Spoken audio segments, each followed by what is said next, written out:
মালদ্বীপে বায়োমেট্রিকের দেরিতে সংকটে পড়তে পারেন প্রবাসী বাংলাদেশিরা। দেশটি কঠোর হুঁশিয়ারি উচ্চারণ করে জানিয়েছে, আগামী 15 নভেম্বরের মধ্যে বায়োমেট্রিক সম্পন্ন না করলে 27,000-এরও বেশি প্রবাসীকে দেশ ত্যাগের মুখোমুখি হতে হবে। আর তাই এই সময়ের মধ্যেই বাংলাদেশি নাগরিকদের বায়োমেট্রিক ফিঙ্গারপ্রিন্ট সম্পন্ন করার আহ্বান জানিয়েছে হাইকমিশন।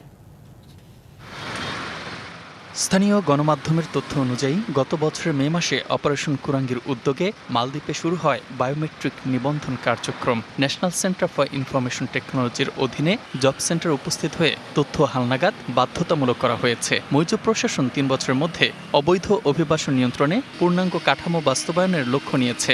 এরই মধ্যে 1,78,000-এরও বেশি প্রবাসীর বায়োমেট্রিক সম্পন্ন হয়েছে। 4 গুণ শক্তিশালী এনজাইম ও অধিক ফেনা সমৃদ্ধ অরিক সিলভার ওয়াশ মাত্র 70 টাকায়।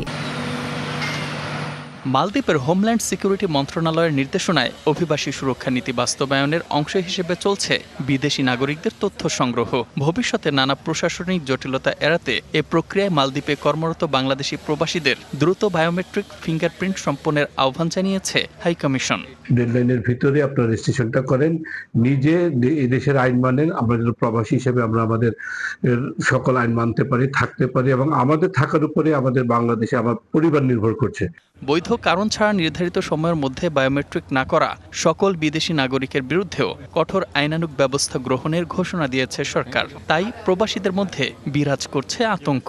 এই দেশে আপনারা অবৈধ লোক বৈধ হতে পারেন, কিন্তু আপনারা যদি আইন অমান্য করেন তাহলে কিন্তু আপনাদেরকে রাখবে না। অতিথি কাউন্সিল আছে, আপনারা যোগাযোগ করে আপনাদের ফিঙ্গারপ্রিন্ট করে ফেলেন।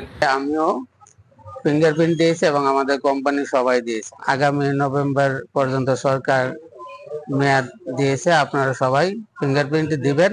বায়োমেট্রিক তথ্য সংগ্রহ সকল বাংলাদেশি প্রবাসী কর্মীদের চলমান সমস্যা সমাধানে গুরুত্বপূর্ণ ভূমিকা রাখবে বলে প্রত্যাশা করেন কমিউনিটির নেতৃবৃন্দ। DBC news desk.